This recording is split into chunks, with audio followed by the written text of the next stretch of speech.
హిందువులు అత్యంత పవిత్రంగా జరుపుకునే పండగల్లో గురు పౌర్ణమి ఒకటి.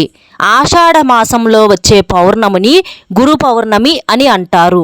అన్ని పౌర్ణముల కంటే ఈ ఆషాఢంలో వచ్చే గురు పౌర్ణమి చాలా శక్తివంతమైనది. కాబట్టి ఇంతటి శక్తివంతమైన గురు పౌర్ణమి రోజున ప్రతి ఒక్కరూ కూడా ఇంట్లో తప్పనిసరిగా పూజ చేసుకోవాలి. ఈ వీడియోలో చెప్పే విధంగా మీ ఇంట్లో పూజ చేసి చూడండి. రాత్రికి రాత్రే మీ జాతకం మారిపోయి అదృష్ట లక్ష్మి మిమ్మల్ని వరించి అఖండ రాజయోగం ప్రాప్తిస్తుంది. మామూలు రోజుల్లో చేసేటటువంటి పూజల కన్నా ఈ రోజున చేసే పూజలకు రెట్టింపు పుణ్యఫలం లభిస్తుంది. ముక్కోటి దేవతల ఆశీర్వాదం మనం పొందవచ్చు. అయితే ఈ సంవత్సరం జూలై 21వ తేదీన అనగా రేపు ఆదివారం రోజున గురు పౌర్ణమి వచ్చింది. ఈ గురు పౌర్ణమి రోజున ప్రతి ఒక్కరూ కూడా తెల్లవారుజామునే నిద్రలేవాలి. పెళ్ళైన ఆడవాళ్ళు ఉదయాన్నే నిద్రలేచి తలస్నానం చేసి మీ ఇల్లంతా శుభ్రం చేసుకొని మీ ఇంటి ముందు అష్టదళ పద్మం ముగ్గును వేసుకొని ఇంట్లో పూజను ప్రారంభించాలి. ముందుగా దేవుని పటాలను చక్కగా శుభ్రంగా తుడిచి గంధం రాసి కుంకుమ బొట్లు పెట్టాలి. చక్కగా దేవుని పటాలను పూలతో అలంకరించి నువ్వుల నూనెతో దీపం వెలిగించాలి. ఈ పౌర్ణమి రోజున మీరు చేసే పూజలో 2 దీపాలను వెలిగించి పూజ చేయాలి. అయితే ఈ పౌర్ణమి రోజున మీరు స్నానం చేసేటప్పుడు నీటిలో మర్చిపోకుండా 2 యాలుకలను వేసి స్నానం చేయండి. యాలుకలు ప్రతి ఒక్కరికి కూడా వంటగదిలో అందుబాటులో ఉంటాయి. మర్చిపోకుండా 2 యాలుకలను నీటిలో వేసుకొని స్నానం చేయండి. ఇలా స్నానం చేస్తే సూర్య భగవానుడి అనుగ్రహం వల్ల మీ జీవితంలో ఉన్న బాధలన్నీ తొలగిపోతాయి. పౌర్ణమి రోజున ఇంట్లో పూజ చేసేటప్పుడు ఒక నిమ్మకాయను తీసుకొని దాని మీద కుంకుమతో బొట్టు పెట్టి మీ పూజ గదిలో దేవుని దగ్గర పెట్టి మీ కోరికను మనసులో తలుచుకుంటూ దేవునికి నమస్కారం చేయండి. ఈ పౌర్ణమి రోజున ఇలా చేస్తే మీరు అనుకున్న కోరిక ఏదైనా సరే అది వెంటనే నెరవేరుతుంది. ఈ పౌర్ణమి రోజున ప్రతి ఒక్కరూ కూడా ఖచ్చితంగా మీ దగ్గరలో ఉన్నటువంటి ఏదైనా గుడికి వెళ్ళండి. ఎందుకంటే ఈ పౌర్ణమి రోజున ప్రతి ఒక్కరూ కూడా గురువుగారి ఆశీర్వాదం తీసుకోవాలి. మీ ఇంటికి దగ్గరలో సాయిబాబా దేవుని గుడి ఉన్నా కూడా చక్కగా ఆ గుడికి కూడా మీరు వెళ్ళి రావచ్చు. కాబట్టి ప్రతి ఒక్కరూ కూడా పౌర్ణమి రోజున ఏదైనా దేవాలయానికి వెళ్ళి దేవుడిని దర్శనం చేసుకొని గుడిలో ఉన్నటువంటి పంతులు గారికి నమస్కారం చేసి పంతులు గారి పాదాలను తాకి ఆశీర్వాదం తీసుకోవాలి.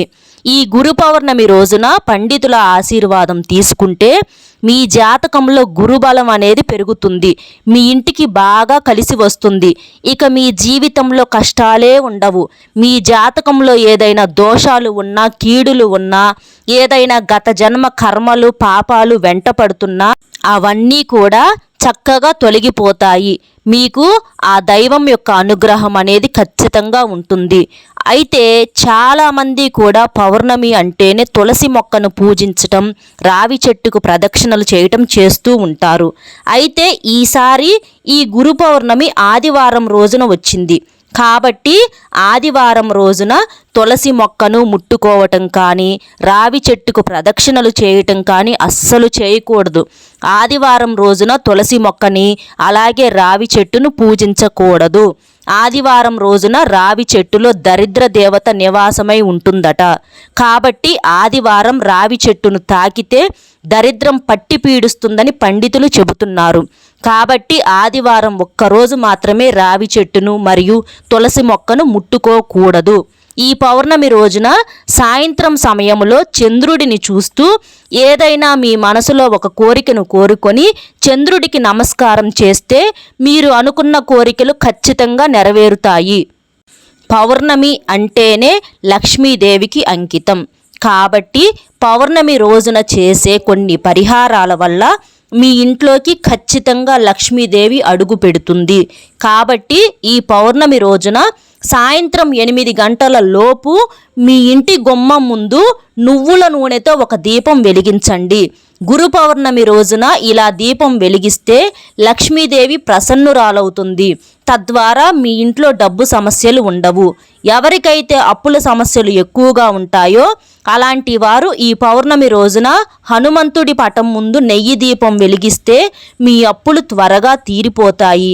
అలాగే మీ పిల్లలకి మంచి విద్యాబుద్ధులు రావాలంటే ఈ గురు పౌర్ణమి రోజున శివాలయానికి వెళ్ళి శివలింగానికి పాలతో అభిషేకం చేయండి. ఇలా చేస్తే మీ పిల్లలు బాగా చదువుతారు. చదువులో మంచి మంచి మార్కులు వస్తాయి. మీ ఇంట్లో ఆదాయానికి మించిన ఖర్చులు ఉంటే ఈ పౌర్ణమి రోజున సాయంత్రం సమయంలో మీ కాలికి నల్లదారం కట్టుకుంటే మీ ఇంట్లో డబ్బు సమస్యలు అనేవే ఉండవు. కాబట్టి ఈ పౌర్ణమి రోజున సాయంత్రం సమయంలో మీ కాలికి నల్లదారం కట్టుకోవటం అస్సలు మర్చిపోవద్దు. అలాగే మీకు అదృష్టం వరిస్తుంది ఇలా నల్లదారం కట్టుకోవడం వలన. ఈ గురు పౌర్ణమి ఆదివారం రోజున వచ్చింది. ఆదివారం అంటేనే సూర్య భగవానుడికి అంకితం. కాబట్టి ఈ పౌర్ణమి రోజున ఉదయం 8 గంటల లోపు సూర్య భగవానుడికి ఆర్ఘ్యాన్ని సమర్పించాలి. సూర్యునికి ఆర్ఘ్యం సమర్పించే సమయంలో తూర్పు వైపుకు తిరిగి మీ 2 చేతులను పైకి ఎత్తి సూర్యుడిని చూస్తూ నీటిని కిందికి వదలాలి. ఈ నీళ్లు మన కాళ్ళ మీద పడకూడదు. ఆర్ఘ్యం సమర్పించిన వెంటనే సూర్యునికి నమస్కరించాలి. తరువాత ఓం సూర్యాయ నమః అనే మంత్రం 3 సార్లు చదవండి. ఈ పౌర్ణమి రోజున ఇలా చేస్తే మీకున్న సమస్యలన్నీ తొలగిపోయి మీకు త్వరలోనే మంచి రోజులు ప్రారంభం అవుతాయి. సంపదకు దేవతైన లక్ష్మీదేవికి కొబ్బరికాయ అంటే చాలా ఇష్టం. కాబట్టి ఈ పౌర్ణమి రోజున సాయంత్రం సమయంలో మీ ఇంటికి ఒక కొబ్బరికాయను తెచ్చుకొని కొబ్బరికాయను మీ పూజా గదిలో ఉంచి దేవునికి నమస్కారం చేసుకొని ఆ కొబ్బరికాయని మీరు డబ్బు ఉంచే ప్రదేశంలో ఉంచండి. ఇలా చేస్తే లక్ష్మీదేవి అనుగ్రహం వల్ల మీ ఇంటి సంపద విపరీతంగా పెరుగుతుంది. అలాగే ఈ గురు పౌర్ణమి రోజున సాయంత్రం నిద్రపోయే ముందు ఒక గిన్నెలో నిండుగా బియ్యం పోసి ఆ బియ్యాన్ని మీ పూజ గదిలో పెట్టండి. పౌర్ణమి రోజున ఇలా చేస్తే మీ ఇంటికి అదృష్టం కలిసి వస్తుంది. మీ ఇంటిపై లక్ష్మీ కటాక్షం ప్రాప్తిస్తుంది. ఈ గురు పౌర్ణమి రోజున ఒక 5 యాలకులను తీసుకొని వాటిని మీ పర్సులో కానీ మీ బీరువాలో కానీ పెట్టుకుంటే చాలా మంచి జరుగుతుంది.